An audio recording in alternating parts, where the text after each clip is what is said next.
Pemirsa, beralih ke informasi kesehatan. Penyakit pneumonia masih saja menjadi pembunuh nomor 1 balita di Indonesia. Untuk itu diperlukan pengetahuan dan penanganan serius agar dapat menurunkan angka kematian balita. Pemerintah melalui Kementerian Kesehatan terus berupaya menurunkan angka kematian tersebut dengan promotif, preventif, dan diagnostik terhadap penyakit pneumonia.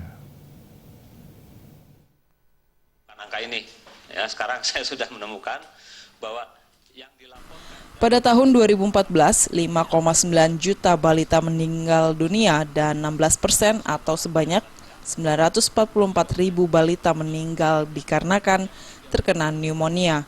Pneumonia yang biasa dikenal dengan radang paru-paru pada negara maju disebabkan oleh virus, sedangkan di negara berkembang seperti Indonesia, penyakit tersebut disebabkan oleh bakteri. Untuk di Indonesia sendiri pada tahun 2014 dilaporkan ada 600.682 kasus pneumonia balita dan 32.025 diantaranya adalah pneumonia berat. Dari data tersebut dapat diperkirakan angka kematian balita sebesar 2-3 balita per 1 jam.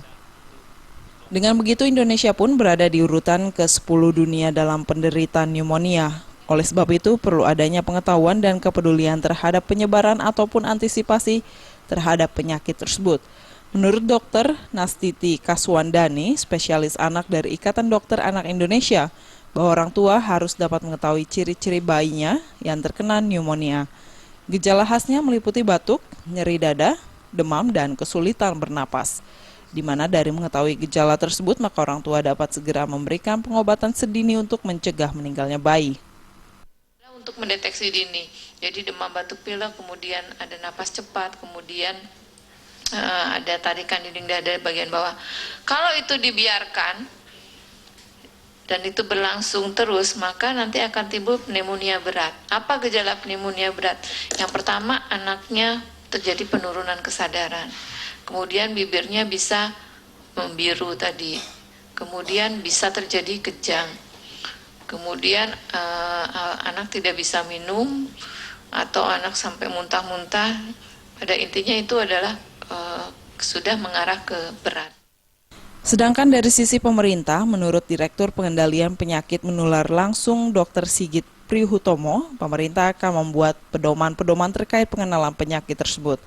Melalui pelatihan tenaga kesehatan, pelatihan manajemen pengendalian ISPA dengan bekerja sama dengan organisasi profesi yang juga melibatkan masyarakat.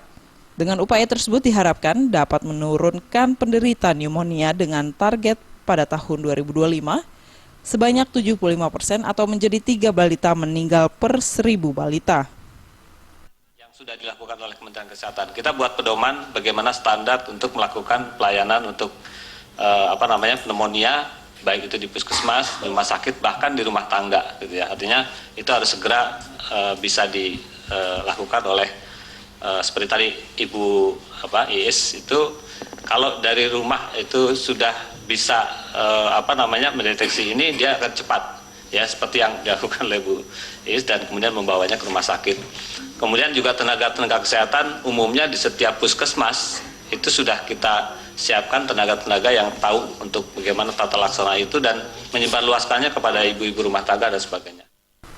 Dari Jakarta, Hamjati melaporkan.